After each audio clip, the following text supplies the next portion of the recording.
Hi, this is Barry Phillips with 10 Minute Torah, continuing day 4 now into Toldot, or generations. As we go into chapter 26, we note that the last place mentioned that Yitzhak and Rivka and family have been living is a place called Be'er Lahai Roy, or the well of him who sees. So this is a spiritual place. It is a significant place, prophetically speaking. But famine comes to the land. Sometimes the place of vision, the well of him who sees. Sometimes vision dries up. Sometimes vision changes. Sometimes we lose sight of him that has called us and where it is that we're walking with us. And then sometimes his plans for us just take an unexpected change. We need to be movable, agreeable, pliable, adjustable.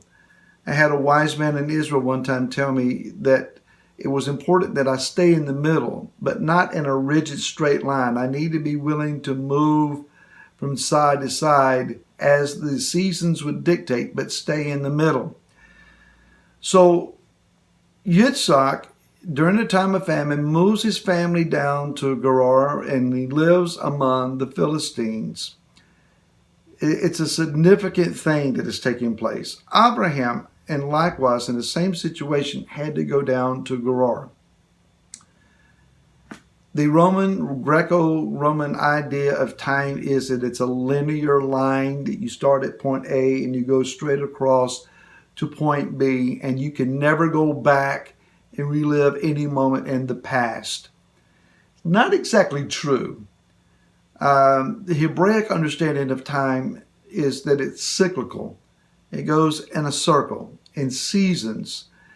And it's not so much around like the clock face, but laying horizontal, more like the coils of a spring, where one generation will make many life cycles in this circle. The next generation continues laying right on top, and then future generations on top of those. So Scripture says that the sins of the father are visited upon the children for the third and fourth generation. That is, that the life cycles of the one generation, all those failures are re-encountered again in some measure by children, grandchildren, etc., until there's a generation that will pass the test and free future generations from encountering the same issues. Something to think about. So Abraham's steps are being taken again by his son Yitzhak. And like father, like son, Abraham denying the valid identity of his wife, calling her his sister, Yitzhak takes a lesson out of that same playbook and refers to Rivka as his sister among the Philistines. It was a near disaster. The Philistines, the word Philistine meaning to wallow, references those that wallow in the flesh. That doesn't mean that they are gross about it necessarily. They may be even religious, but they are nonetheless those who cater to the flesh, those who wallow in it.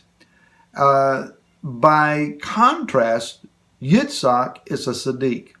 Failures aside, wrong identity of the bride aside, nonetheless, he is a Sadiq. He is a righteous man.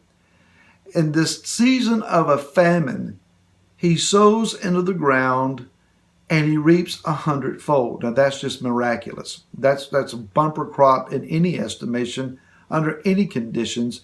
But this is during a time of famine that he does so. The word for 100 here, sha'ar.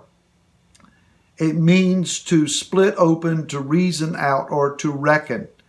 It's almost a legal term. Perhaps he is inferring here that as he has split open the soil and he is reckoning with what is inside, then there is a reasoning, there is a place of reasoning that is offered to him. I put all that together, and this is my personal take, is that he has found a portal of prayer. Remember, this is a man who walks the fields and he prays. So he has split open the earth, and now he is reaping in an abundant fashion from the earth I take this to mean that maybe he has gained to some degree an access to the heavenlies, a spiritual realm, revival, renewal, connection in a place where it is more commonplace for people to wallow in the flesh. What a lesson for us. That's what we need to be doing. In our societies that we find ourselves, people just wallow in it. And it's gross in our day. But Yah is calling for you and I, even in a time of spiritual famine, to split the earth with our prayers and to open up our fallow ground, to sow seed, to depend upon Him, to give the rains of increase, and to allow you and I to reap abundantly in the Spirit, even in a time of spiritual famine. Continuing with this, then, he not only sows into the ground and reaps, but he digs his father's wells that have been stopped up. Where there is spiritual power, where there is vital connection, those who don't have it oftentimes will rail against it. And so don't be shocked that because of your values, because of your beliefs, that you're called by current society racist, homophobic, hate-filled, occult, greedy, unfair, you're warmongers, on and on and on the list could go. Don't allow someone else's tags to identify you. Know who you are and know in whom you have believed. So Yitzhak, he digs again a well. The first one is Isaac. It is taken from the root word anach. And it's interesting here, or I said anach, it's asak, excuse me there. It means to press upon, to oppress, to violate, to defraud, do violence, get deceitfully, wrong, to extort.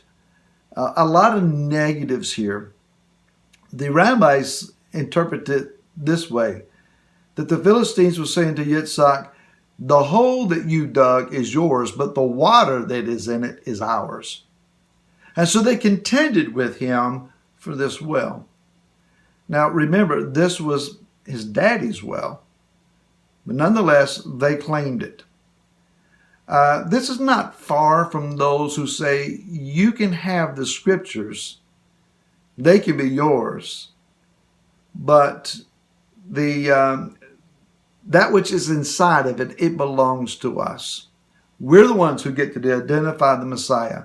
We're the ones who determine how the kingdom is going to be. We're the ones to determine how that the Torah is to be obeyed. You can study it, but the interpretation is ours. Something to think about. The second well is Sitnah. It's interesting that this comes from the same root where we get Hasatan. It means hostility and accusation. And so as he has dug this well, the Philistines contend with him for it as well. This is on the opposite side of the spectrum.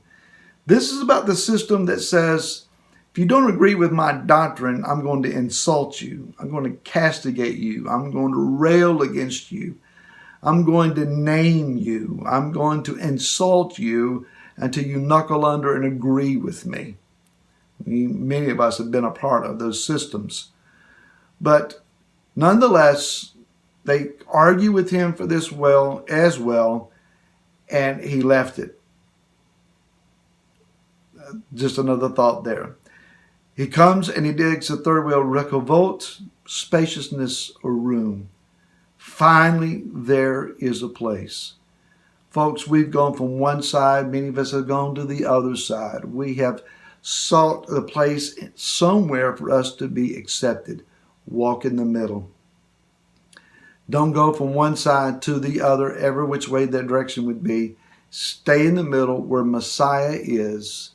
Walk with him and know that there is spaciousness and that there is room for you and I to be there.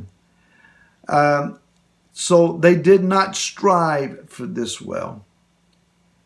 May Yah give us a place where the striving is over, where the arguing is over, where the contention is over, that there will be a space for us to sit and to draw from the wells of Yeshua, the joy of our redemption. Until then and until tomorrow, shalom.